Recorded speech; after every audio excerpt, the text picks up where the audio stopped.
Welcome, you're one-on-one with Wes the Sports Guy here at YouTube and also at WesTheSportsGuy.com. Let's get right to it. The NBA and NHL playoffs have begun, and it's going to be a great time to watch both leagues and their playoffs get going. The NHL, let's start with that first. In the East, you've got the Tampa Bay Lightning going up against the New Jersey Devils. I've got the Lightning winning that series, I should say, in 6 games. They are just a stacked team, Tampa Bay is. They are the top team in the Eastern Conference, and they're going to just most likely steamroll New Jersey, but it's going to be a competitive series nonetheless, and I've got Tampa Bay winning that in 6 games. If you wonder who I had at the beginning of the season winning it all, it was an All-Canada Cup with the Edmonton Oilers beating the Montreal Canadiens, and I have to say that just did not happen because both teams didn't even make the playoffs, so it's starting fresh, and I'm going to basically break this thing down all the way through to the NHL playoffs and figure out who I'm going to have winning it all as we go, and that should be a lot of fun, and I'm excited to see what happens.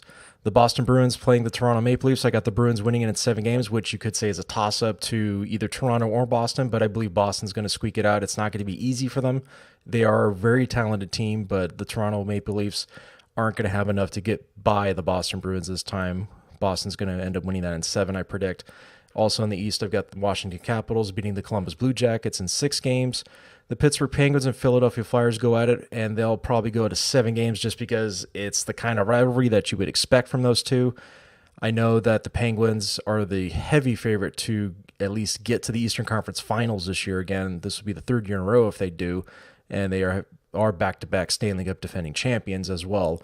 And them getting past the Flyers in 7 games wouldn't be a shocker, but also kind of wouldn't be a shocker if the Flyers squeak by because they're pretty good. Philadelphia's not terrible, although they do have questions in net, as they always do the last decade, it seems. But I believe the Penguins will just be too good for them to pull an upset this time around for the Flyers. In the Western Conference, the top team in the NHL, the Nashville Predators, I've got them beating the Avalanche in 5 games. That should be relatively easy for them to pull that one out. Colorado's a very talented young team, but I believe Nashville's just too much for them to handle. Also, the Winnipeg Jets and the Minnesota Wild, The Jets, I have them winning that in 6 games. The Jets are kind of the surprise team in the NHL this year, but not a surprise if you've been watching it every single day. They are a talented team. They also have a Vezina Trophy candidate in Connor Hellebuyck in net. It's going to be a very exciting time in Winnipeg to see how far this team can go this year, as they haven't been going very far since they've been reintroduced in the NHL from the Atlanta Thrashers. They were 0-8 in their past 2 Stanley Cup playoff appearances.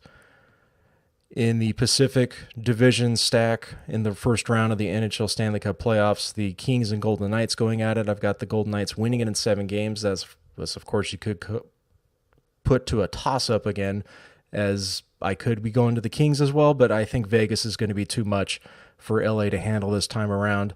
LA is a very good team, solid team right now. They kind of fizzled out at the end.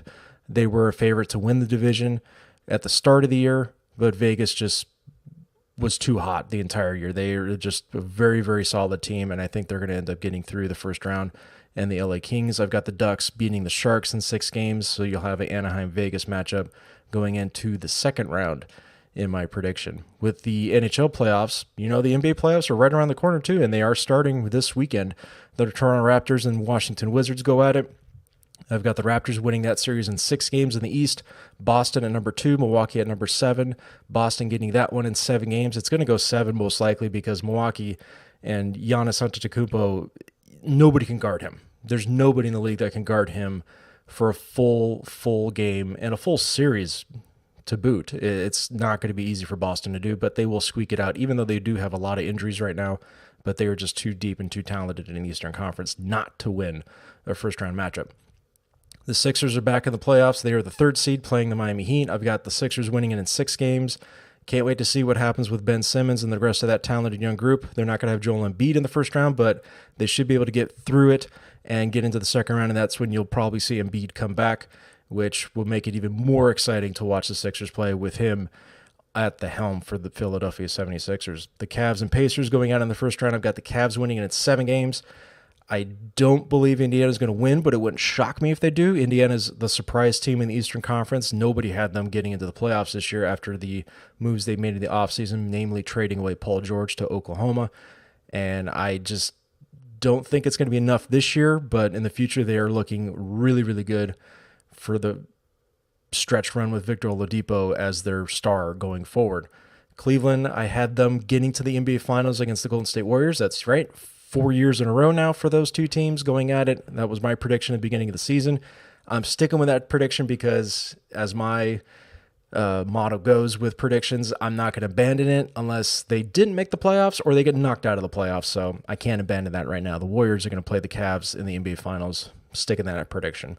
And speaking of the Warriors in the Western Conference, they were the number 2 seed. They're going up against San Antonio. I've got them beating the Spurs rather handedly in 5 games. They're not going to have Kawhi Leonard in San Antonio, so that's going to be a damper for that team. The Houston Rockets and Timberwolves going at it.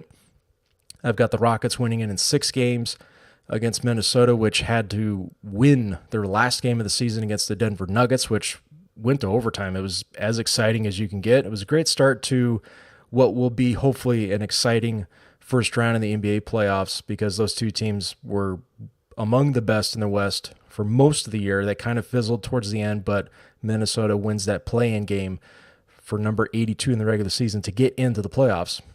See what they can do against Houston Rockets, so that's going to be interesting to see. Portland and New Orleans going at it at the 3 and 6 spots respectively. I got Portland winning it in 6 games. Oklahoma against Utah, 4 and 5. I've got Oklahoma winning that in 6 games as well.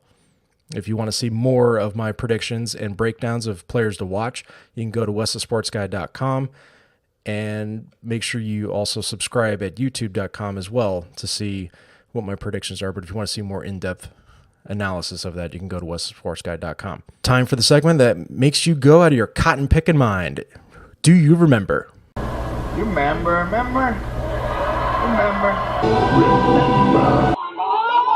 Do you remember when baseball fights actually had a purpose to them? Well, there were 2 this past week, and the first one was the Colorado Rockies and San Diego Padres. Now, the Padres kind of took offense to their center fielder, Manuel Margot, getting plunked in the ribs. Totally unintentional. It was the 9th inning. It was a close ball game. Colorado hit him in the ribs. It was a 2-2 count, and Margot went on the DL with a broken rib. Now, San Diego didn't take too kindly to that, and they decided to throw up and in and behind the head, thankfully, of Nolan Arenado of the Colorado Rockies. Arenado didn't take too kindly to that, and he proceeded to charge the mound against San Diego Padres starter Luis Perdomo. Now, the debate was that really warranted? Because guys were already getting plunked before that. Trevor Story got plunked by the shortstop of the Colorado Rockies by the Padres, and that should have been the end of it. But apparently it just did not end where it should have, and it continued. That's a bad example of retaliation, when really there shouldn't have been any retaliation to begin with, because, as I said, it was unintentional hitting Manny Margot. Now you look at the Yankees and Red Sox and their retaliation. Well, first baseman Tyler Austin, he slid and went spikes up on second baseman Brock Holt, and Boston didn't take too kindly to that. The bench is emptied. No punches were thrown. It was just a lot of banter back and forth. But looking at it, Tyler Austin was looking to break up a potential double play, even though a double play didn't look like it was going to happen on a sac bunt with runners at first and second, But Tyler Austin kind of slid to a point where he didn't need to go spikes up and hit Brock Holt. Boston didn't take too kindly to that, and Tyler Austin should have known that he was going to get hit at some point in the game. Now, he should have been plunked in his first at-bat after the incident. That didn't happen. But when a new pitcher came in, Joe Kelly, in this instance for the Boston Red Sox, he decided to plunk Tyler Austin in the shoulder. He didn't take too kindly to that, and he charged the mound, and then all hell broke loose. The fracas ensued, and everybody now thinks, oh, the Red Sox and Yankees, the rivalry's back. The hatred is real again. We cannot get enough of it. Relax. This was baseball taking care of itself. That's the way you go about retaliation, and I'm, for one, am okay with that. I'm not okay with what happened with Colorado and San Diego, But with what happened in New York and Boston, that makes more sense to me. And I don't understand why Tyler Austin got so upset by that. You went spikes up. There's been some history with Boston and second baseman getting spiked, and it happened with last year with Manny Machado and the Baltimore Orioles. Now, in that instance, that shouldn't have even become a thing, but Boston kept throwing at Machado, and that's why it became a thing last year. This year, not much of it. It got taken care of the right way. Austin overreacted, in my opinion, and that's just the way things are in baseball. Now, again, Colorado, San Diego, there's no place for that. It already got taken care of, and yet you pushed it further to try to make your point. It doesn't need to be done that way. Just keep it simple. We don't need to overreact over things. It's only April. Relax. Go back to playing baseball.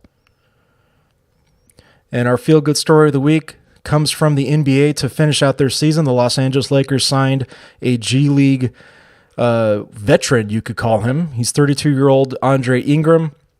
The last home game for the Los Angeles Lakers, he came in and scored 19 points on 6 of 8 shooting, including 4 3-pointers. Now, you wouldn't think this is much of a big deal, but it kind of is. He's 32 years old.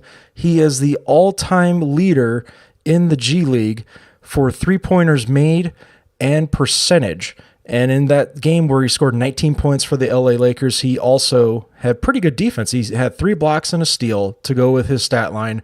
And you think that's going to be a dream come true and he's going to be able to play in the NBA a lot longer. Well, for all this time that he's been playing in the G League and other minor league professions for basketball throughout his career, he does have a bachelor's degree in physics, but he's been supplementing his basketball career by tutoring high school kids in math.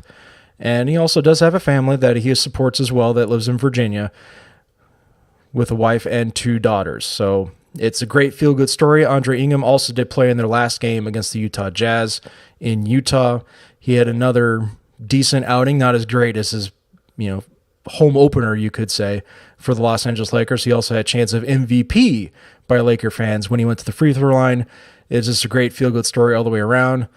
When the Lakers were playing the Houston Rockets, and I do salute Andre Ingram for achieving his dream, and that just goes to show you that you dream big, eventually it does come true. Sometimes it doesn't. Let's be real. Sometimes the dream doesn't happen, but there are many opportunities out there for you to live your dream, and just don't give up. Continue to pursue it, and it's a great inspiring story. You can learn a lot from Andre Ingram and for what the Los Angeles Lakers did for him as well. Thank you for tuning in. I will see you next week for episode 6 here on One-on-One with yours truly, Wes the Sports Guy. You can subscribe at youtube.com